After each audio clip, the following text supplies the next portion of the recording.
Okay, so guys, I want to talk a little bit about Webpack. One of the reasons I want to do it is that I think that there's sometimes a bit of confusion about how files end up getting bundled and when we can end up using different syntaxes when we're on the client and when we're on the server.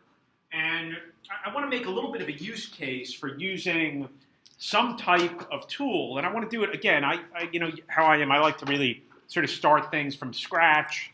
So again, let's assume that we have an empty directory here, and I'm going to do an install. First, let me do an init. And this is going to be the most simplistic app where the only thing that I'm going to put on here is going to be Express, and I'll end up putting in Webpack in a bit. All right, let's say I go over here and I say I'm going to install Express, and I'll save it. And I'm also going to deploy, too, to show you how you would end up deploying something with Webpack as well. Which, again, I think one of the things that I think a lot of times when you end up seeing Webpack, you end up seeing it very often within the context of a bigger application. It's used a lot with React, because React, if you don't end up using it with React, to make a long story short, your code could get a little bit more complicated. There's a syntax in React called JSX that basically allows you to put HTML in your JavaScript, which obviously you can't really do, but it sort of transpiles that HTML that you're typing into valid JavaScript. So I've got Express on here. I'm going to do this. And if I end up opening up my Vim here, just really simply, I'm going to, and again, if we use a little bit of, we want to use some ES6, we could do that here. Pretty safe to use ES6 within your Node environment. That really shouldn't be an issue, especially if you're at the 6.x version of Node. I'm going to bring in Express. I'm going to create my app. And I'm going to go over here, and I'm going to actually set up one static path. I'm going to have a folder called dist, and I'm going to want to access this through dist. And I'm going to say express.static, and I'm going to say path.join, directory name, dist. So let me bring up path and require path. Again, path is used so I don't have to worry about whether I forgot a slash with the directory name or that sort of thing. And for my port, I'm going to say my port is going to equal to process environment port, because I want to deploy this, or 3000. And what we'll do over here is we're going to say constant server. We could do this directly with Express, but eventually we'd probably break this out into two files in order to do testing and stuff like that. So I'm going to require HTTP, create server, app. And then I could go over here and I could say server.listen, port. And again, if I end up using my fat arrows, which I can do with ES6 syntax, which again on the server is no issue really at all, I could say console.log, and again, a little bit of other ES6 stuff, which says, listening on. And this is some stuff that I think it was Lee, I think, spoke about ES6, right? So, again, it comes in very handy, so you don't have to do, concatenation, even in this kind of silly example. And so, if we end up doing that, let me just do one other thing here. I'm going to say app.get / and again, I'm going to use my fat arrows here. This is going to be request, response, next. So the fat arrows, again, are really more than anything else, in this case, in lieu of just creating my function keyword. Basically, we'll end up generating a function for me. And here, I'm going to say response.sendFile, and I'll say path.join, dir name, and I'm just going to put a index HTML file here, and I need to close that off. So that's probably about as simple as an app as we could sort of think about. Again, if you have node set up. What is going to end up running automatically when you end up deploying to Heroku is going to be node server.js. And so that'll start running. And if I went on here and I said localhost 3000, it'll tell me that it can't find that file.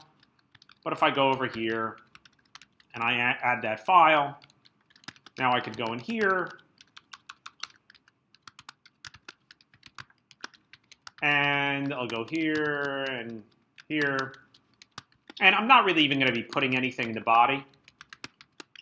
So here, if I go to rerun this, I shouldn't end up seeing anything. What I'm going to do here is just pretend that I have a couple of scripts here which don't really exist. So I'm going to put a script tag here. And I'm going to build out, again, as basic an example as I could build out, foo equals new foo. And let's pretend that a foo has a first name of Fizz and a last name of Buzz.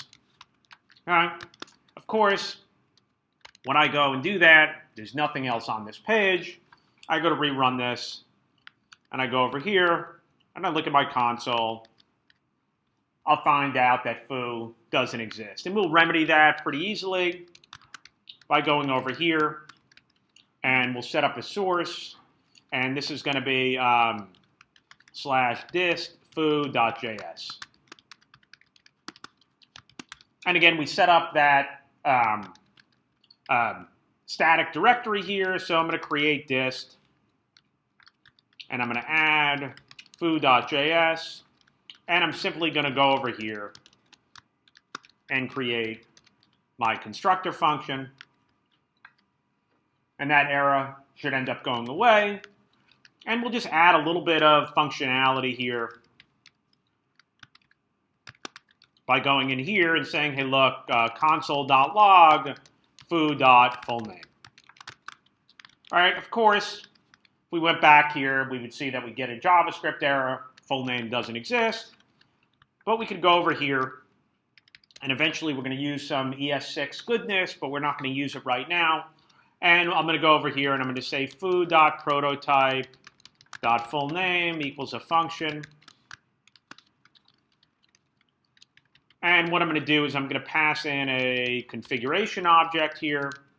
This dot first name equals config dot first name.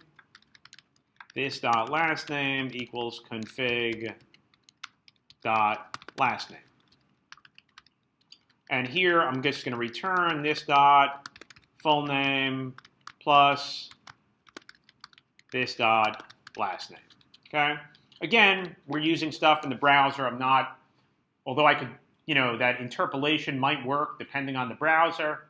Not all browsers end up supporting that ES6 syntax with interpolation. Pat. Yes, thank you. I did that before, too, when I was doing this. Thank you. So if I end up doing that, and I run that, I'll end up seeing FizzBuzz. Okay, now that's fine. Nothing's wrong with that, but we could imagine a couple of different scenarios here. We could imagine that maybe we decide we're going to have something called a bar, right?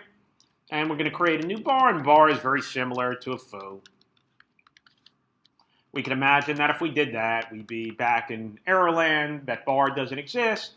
But I'm going to go over here, and I'm going to copy this. I'll make this bar.js. And this is going to be bar. This is going to be bar. Let me not forget that. Okay. And in which case, there's another thing that I need to do. If I just did that, I'm still going to get that same error. I'd have to go over here and do this. Okay. So and that works. Now, one of the things that you're seeing is that you have all these files that are sort of floating around here. Okay. One of the things that Webpack will do is Webpack gives you the ability to specify, this is a key concept, specify an entry point and an output. Your entry point will determine what files need to be loaded, okay, into your application. And your output is going to determine, what is the file that you want to build from it. So again, this could sort of best be seen by an example. And one of the things that I'm going to do here, and let's do this just so we're sort of, at this spot. I've got Heroku set up on here. I'm going to say, let's just do this. I want to do one other thing here. I want to add a git ignore. And I want to open this up. And this might seem a little bit strange, but one of the things that I'm going to put in my git ignore is that dist folder, okay? Because I'm going to move those files out. And whatever is in that dist folder is going to be generated by Webpack, okay? So the fact is that when you're generating files from other files, there's absolutely no reason to make them part of your repository. And if you do that, it gets to be a little bit messy because, someone's going to make a change. They're going to make a change to some source file because very often, again, the source files get compiled to these build files. They're going to make a change, and so, not only are they going to be making their own change, but they're going to have to check in that build file. And it gets to be a real drag to do that. There's no reason for it. There's no reason to muddy up your repository. If I went over here and I looked at this,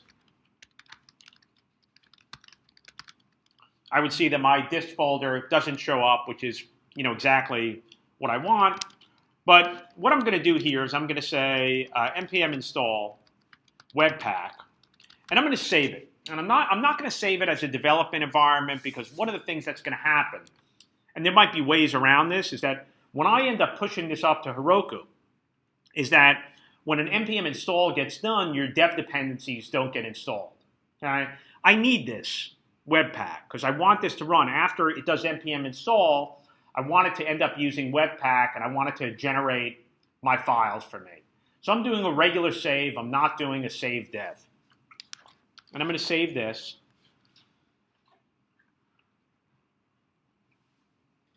And I'm going to move a couple of things over. I told you that my dist file is not going to be even here. So what I'm going to do is I'm going to go over here, and I'm going to create a folder called source. Source will be in my GitHub repo, and I'm going to move both these things over. I'm going to move this over to source, and I'm going to move this over to source. And what I'm going to be banking on eventually is that I can do something like this. Again, this doesn't exist yet, but what my game plan is to have one file that has all the JavaScript in my application. In fact, I'm going to take this out, and in my source file, I'm going to add an index.js, and I'm going to paste this in. Now,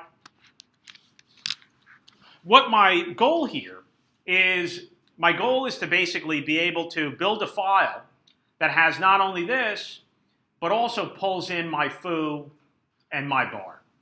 So how does Webpack work? Well, let's first of all get Webpack working. I'm going to keep this file as is, even though it's not right. Webpack has a couple of settings, and the way that you can use Webpack, although you can use it from the command line, I'm going to add a Webpack config.js. So when you end up running Webpack, it's going to look for this file, and this is basically your configuration for Webpack. Okay? I don't want you to get too crazy with this file. There's not going to be all that much here that you need right off the bat. Module.exports, this is going to be running in Node. And there's two things that you need here. You need an entry, okay? Where is it starting? Webpack is going to look, and it's going to grab a file, and it's going to build a file based upon that file. And I'm going to go over here, and I'm going to say my entry is going to be source.index.js. Two things that you have to define, your input and your output. For my output, two things, file name, and here, I'm going to go over here and I'll bring in path. Again, this is a node file, just like our server file. And for the file name, I'm going to simply call this build.js. And there's a path which basically says what directory is this going in. And I'm going to say path.join, dir name, and this is going to be dist. Okay? So this is just going to output one file? This is just going to output one file, correct. Okay? So let's see if we can get this to work. What I'm going to do here, again, just sort of taking a little bit of the mystery out of this, is that I'm going to go to my node modules, Webpack, bin. If I hit there, that's the executable that's going to run. And what that should do is it should go and look at my Webpack config. And if I go back here, I should see this build.js. Now let's take a look at that build.js, see what that's all about. There's a bunch of stuff that's in here, but you'll notice that what's actually going to be running here at the end is going to be this function, and it's got my code in here. Now, just because something builds with Webpack doesn't mean that it's going to end up working. Okay? But let's go in here. We're going to end up getting it working, but let's go in here. And what I'm going to do is I'm going to reload this. Actually, let's get our server to start. So this is going to be, I'm just going to say for the moment, node server.js. I'm going to change it so I have a development environment that's going to do a little more work for me. But again, I don't want you to get too concerned about that part of it. Again, we're just sort of focusing on Webpack. Of course, this doesn't work because it says food doesn't exist. But let's get this fixed, and we'll get it fixed fairly easily. What I'm going to end up doing here on my index file is I'm going to say foo equals require /foo. Okay? So, by the way, if you have any, if you ended up installing something from Node, you could end up accessing it. It'll be in your Node modules folder here. So if there's some code that is not built to run client-side, you could run it client-side. In essence, what Webpack gives you the ability to do is to use the common JS, which is what require is, use the common JS syntax to pull in another file. Now, let me do the same thing with bar.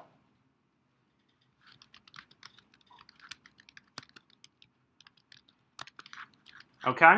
Now, I'm going to kill this, and I'm going to run that Webpack command again, and I'm going to show you how to set up your environment so that it'll actually, we don't have to keep on doing this.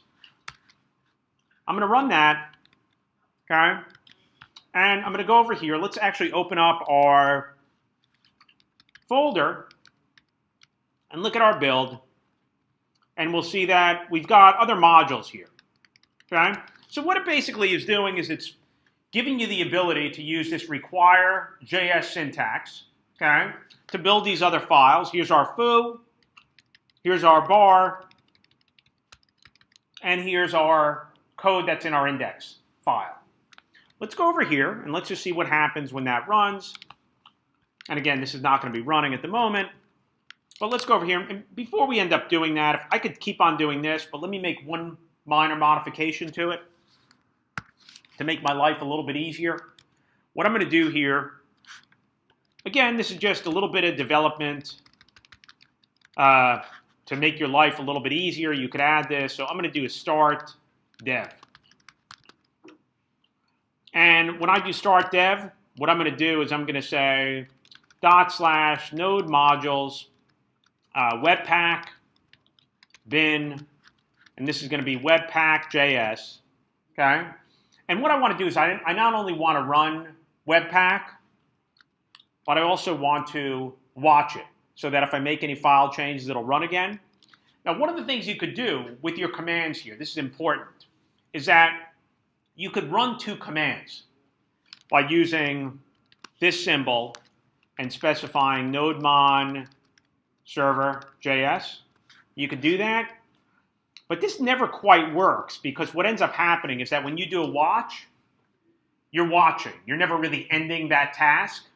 So there's again, I'm no expert on command line, but if you want to get this to work and you do one ampersand, that says, hey, look, run one task and run the other task. These two things are really independent of each other. If that makes any sense, if you see that, that's usually what you're seeing in that case. And if I go over here and I go back and I say npm run start dev, it's going to watch my files and it's going to listen. I want to show you a little bit of a drawback here. First of all, if we go over to the server and I run this, I'm going to get that same error. Reason why I get that error is that if I go back here and I look at foo, it's perfectly reasonable that I'm putting the code in here. But again, if we're writing using the common JS pattern on the server, what did I forget to do? Right. So if I go over here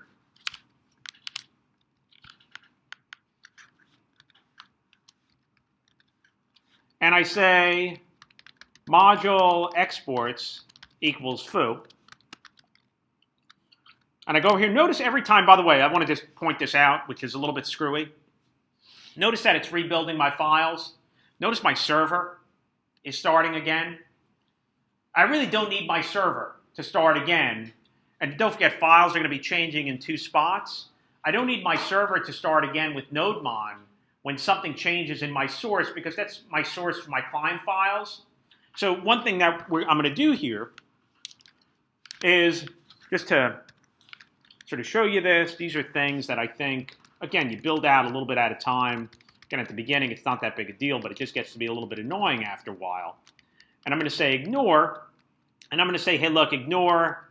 If you see, hey, look, nodemon at least with your server, ignore anything you see in source, and ignore anything that you see in dist. Okay?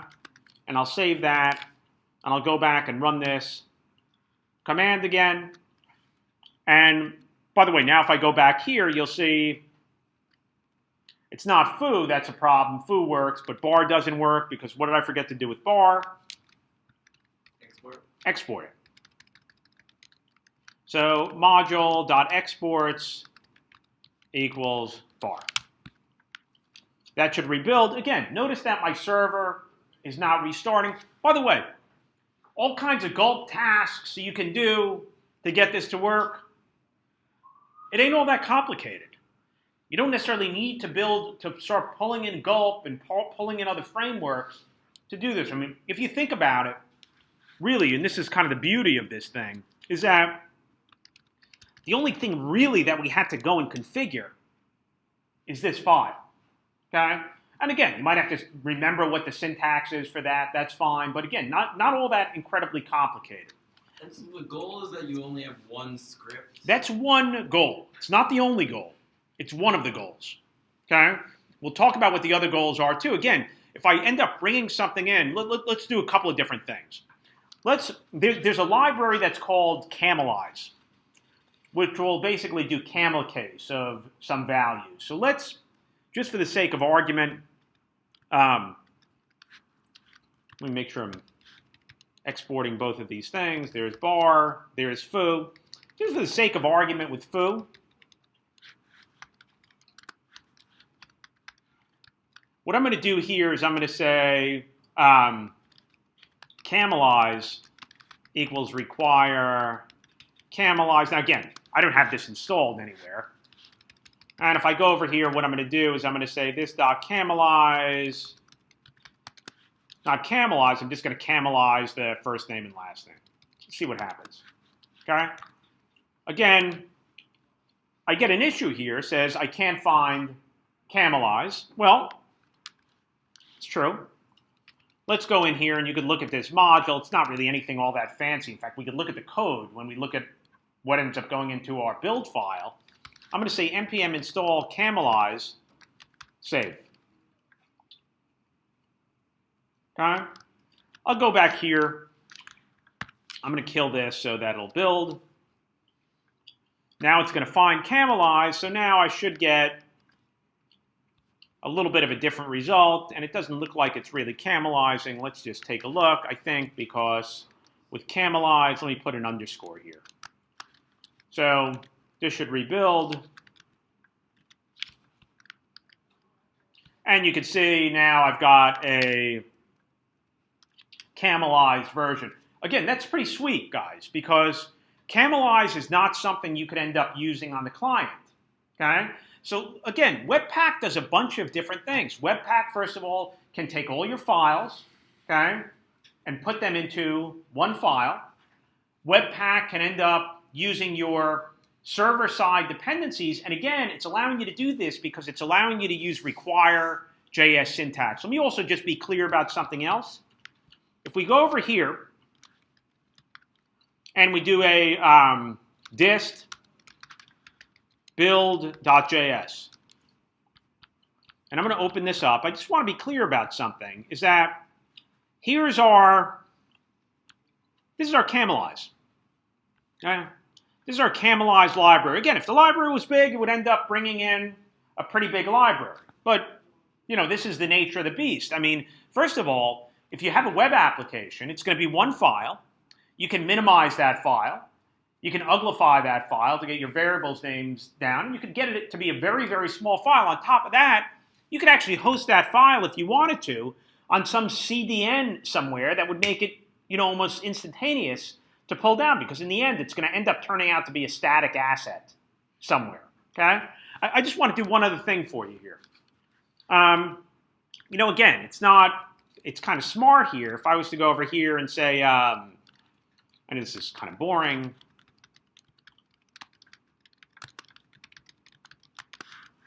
And if I was to do the same thing here,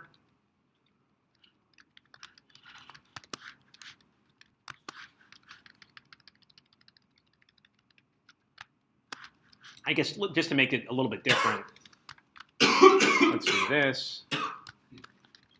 We'll do last name twice in the case of bar. Again, this is going to end up rebuilding. One thing that I want you to see here is that camel case is only going to be brought in one time. Okay, Webpack is going to do the work for you. Webpack knows the order of things. You can actually see when it brings things in here. This is the 0 module. This is the 1 module. Again, someone wrote this to basically allow you to use this common JS pattern. You're not going to have to dig in here too much, okay?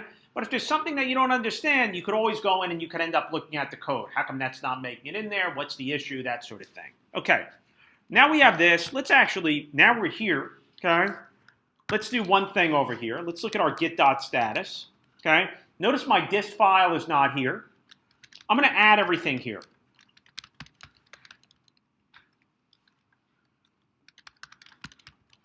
Okay? And I'm going to say Heroku create my Webpack demo. And I'm going to say git.push Heroku master. Push the master branch up to Heroku. And Heroku basically is going to push up my Git repo. Shouldn't take long. There's not a lot of installation that's happening here. I could see Camelize getting installed, a bunch of other stuff. And I could actually even open this app by saying Heroku open. Okay? Nothing really to see here, but if I open this up, I'll see I got a problem because, again, my dist file doesn't have that build.js.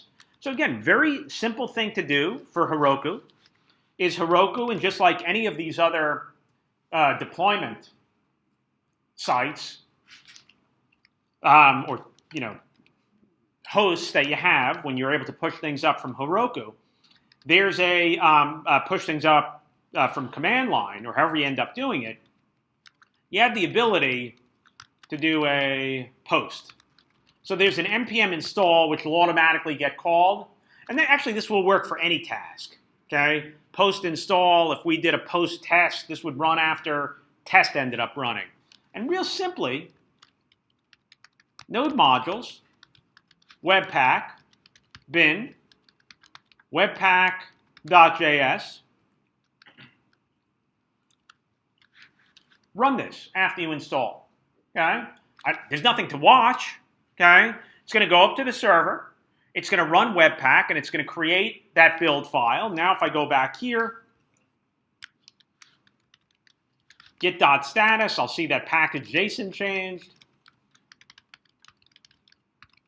Added post install, git.push, Heroku master.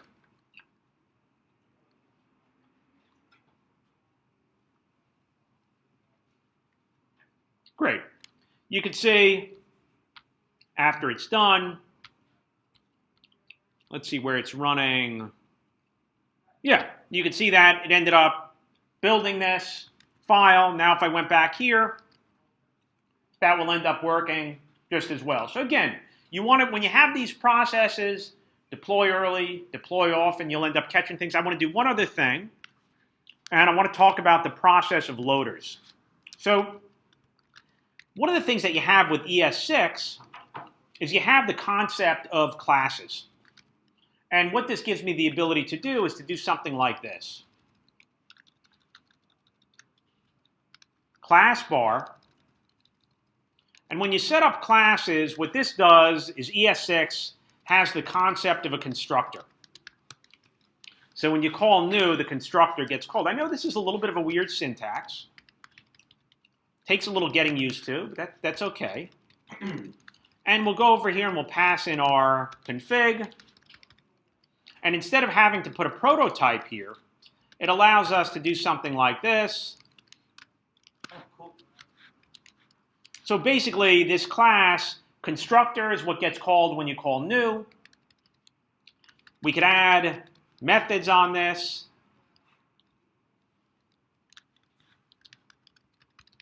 And this is a class. And I could end up exporting this class. And let's just go back here. Again, let's look at this locally. It's probably at this point. Okay. So we're going to do npm run start dev. And let's take a look. We've got an unexpected token. So let's look at bar. Oh, I don't think I need this comma. Right? I always look at this and think it's an object literal. It's not. This is just the structure for a class. This will end up running. And let's go back and take a look at it. Okay, we're good. Great. ES6, we're terrific, right? ES6 is nice. We could use ES6. And I go over here and I'm pretty happy about it. And a buddy of mine goes and he opens up Safari.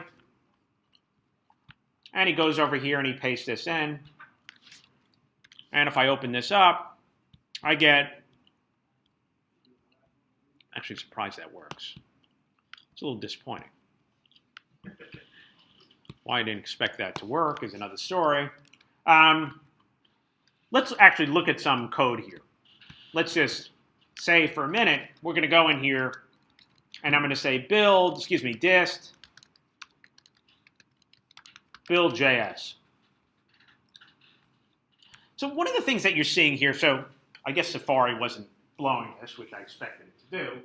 But one of the things that you're seeing here is that if in fact my browser, whatever that I'm running on, doesn't understand that ES6 syntax, okay, I'm going to have a little bit of a problem. One of the things might I end up doing with ES6 syntax, before we go into detail, let's just say that this I'm not that happy about. Again, I wish I could really get this to break on something, but again, one of the things that these Webpack can do is Webpack can take your code and look at it and say, hey, look, if there's ES6 code in here, I'm going to make it so that it's bulletproof, and even if you're running on something that doesn't have all the ES6 goodness, it'll end up working. Let's think about how it could do that. Well, things get a little bit more complicated here, but not crazy. What we're going to do here, and again, just sort of taking this one step at a time. there's a concept of a module. And this is, I know, when I've seen this, my eyes sort of glaze over a little bit. But there's an idea of a module which basically says to Webpack, hey, look, I want you to basically transform some of my files, okay? This is done with React a lot. It's done with ES6 a lot. And what we're going to specify here is this is a collection of loaders. The way that the loaders work is that you have to specify, hey, look, I could have different file types. Which file types are going to be impacted by these loaders? And what I can do here is so this is my loader, and I want to say test, okay? All this is doing, let me just be clear about this, is this is saying if you're a file and you're running through Webpack and you end in .js, okay, the loader that I want you to use is the Babel Loader, okay? So Webpack on its own can end up using require.js. Babel has plugins that will do things like transpile your file. So take ES6 and make it compatible with non-ES6. It's really important when you start looking at React. Take JSX files that have HTML in them, okay, and turn them into valid JavaScript. But if we just run this here, and I go back, again, so this is module, loaders. This is the only loader. You could have multiple loaders that deal with different files. Again, just trying to keep this simple. I'm going to kill this and run this again. Okay? And I'm going to get an error that says, I don't know what Babel is. So there's two things that I'm going to do here. I'm going to say npm install Babel Loader.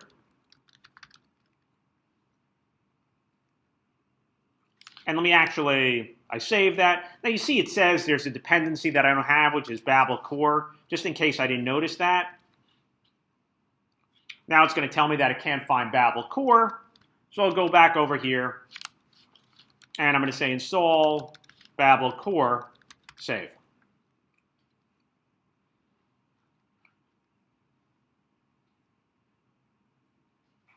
And I'll go back over here. I'll kill this one more time. Okay. This will run, but it will really do probably not much of anything. Okay. It's not really going to help me out here. Now, so what this ends up coming down to is that there is so now I've configured Webpack. Okay. Now I need to configure Babel.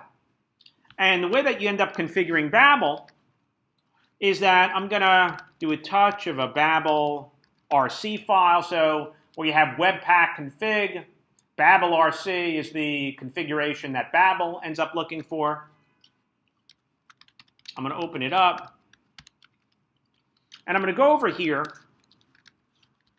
And I'm going to specify what are called presets. These basically say, hey, look, these are the transpilation tools that I want to use. So if you were going to use React, you would end up putting React in here. I don't want to use React. What I want to use is ES6. Another name for ES6 is ES 2015. Okay? Now, once I end up putting that in, again, this is just this JSON file, presets, ES 2015. If I end up going back here, close this, I'm going to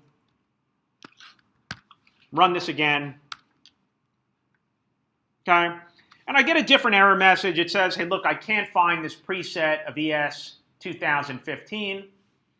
You can look online for this, but there's a loader for that.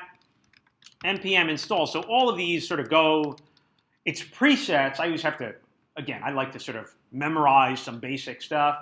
It's presets in the file. It's preset ES 2015. And again, you could look for that npm module, and I'm going to save it.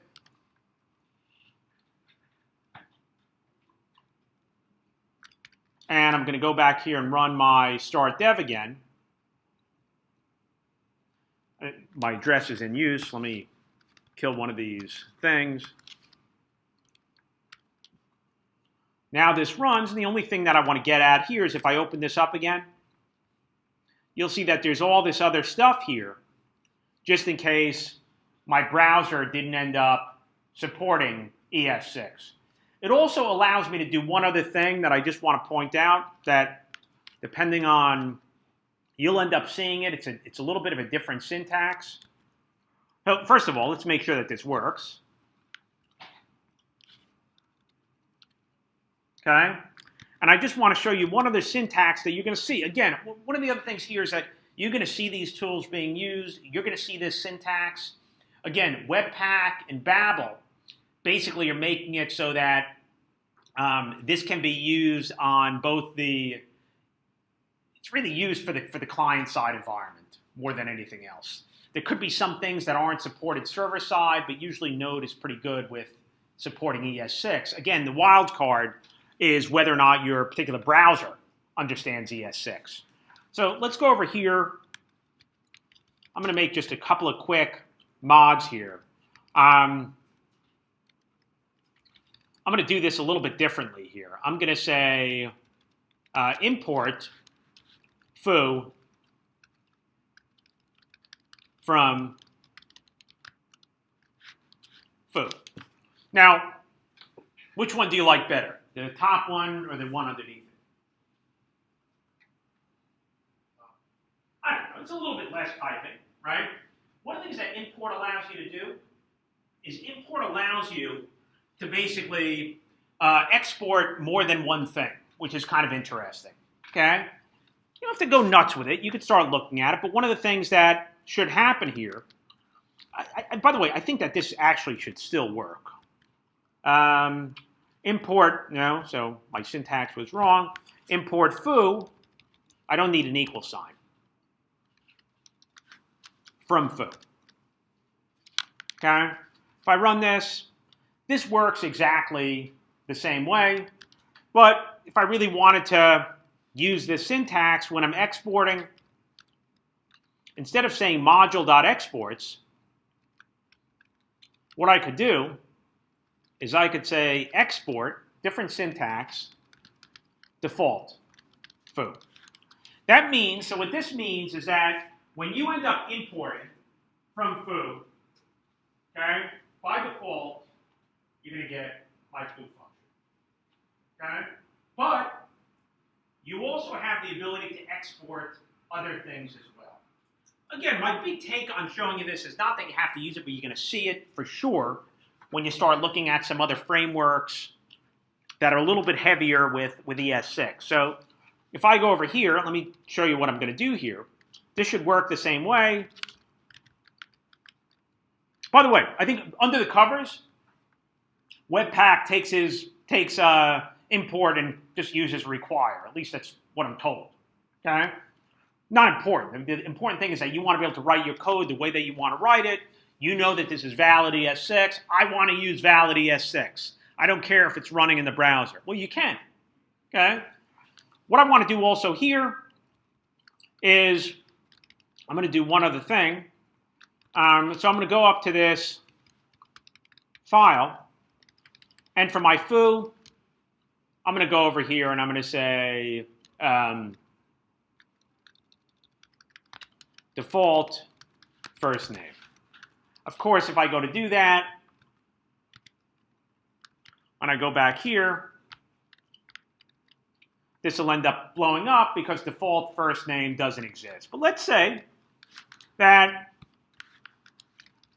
I actually want to import that from foo. One of the things that I can do, and this is a syntax that you can use with ES6, is I can specify default first name. So what this actually says is that I'm bringing in whatever is the default export, okay? And I'm expecting that there's also a named export for default first name that has some value. It doesn't exist, okay? I'm going to have to create it. I'm not sure what the error is that we'll get. Let's take a quick look.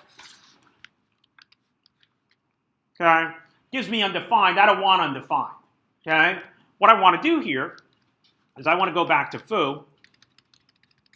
And one of the things that I could do is I could say export const default first name equals prof. Okay? So what you didn't have before with your common JS pattern, with the ES6 pattern, is the ability to pull in just what you end up needing. Okay? So the default is going to be foo, but I also am specifying, and I know that this syntax looks a little bit weird, but I'm also specifying default first name. And now you could see prof.buzz.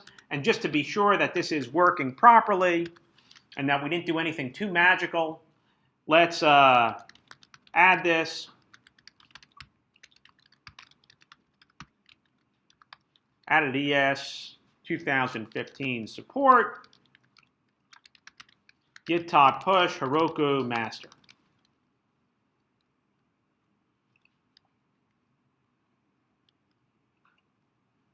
Look, we'll see if this gets built. Okay, we can see up here, right? It ended up building these assets. So that means if I went back over here to Heroku, I would see this is working as well. Okay, so again, this is my intro into looking at Webpack. Again, I think it's sometimes clear exactly why you would want to use it. And we took a sort of basic case of, hey, we just want to bundle some files together. And also we want to end up, we want to use require.js, right? Because a bunch of different things. We want to bundle files together. We want to use libraries that are only available through NPM, but we want to use them on the client. Okay? And we also want to use ES6 or some other syntax that we want to compile. And again, that's going to end up being done with Babel. Okay, so we basically say, hey, Webpack, look for these JS extensions. Okay, and in fact, if you were doing React, you might say, hey, look for these JSX extensions. Okay, and maybe just end up using React for them or that sort of thing. Okay. And I think that just about does it. Let me save this. Let me stop this recording.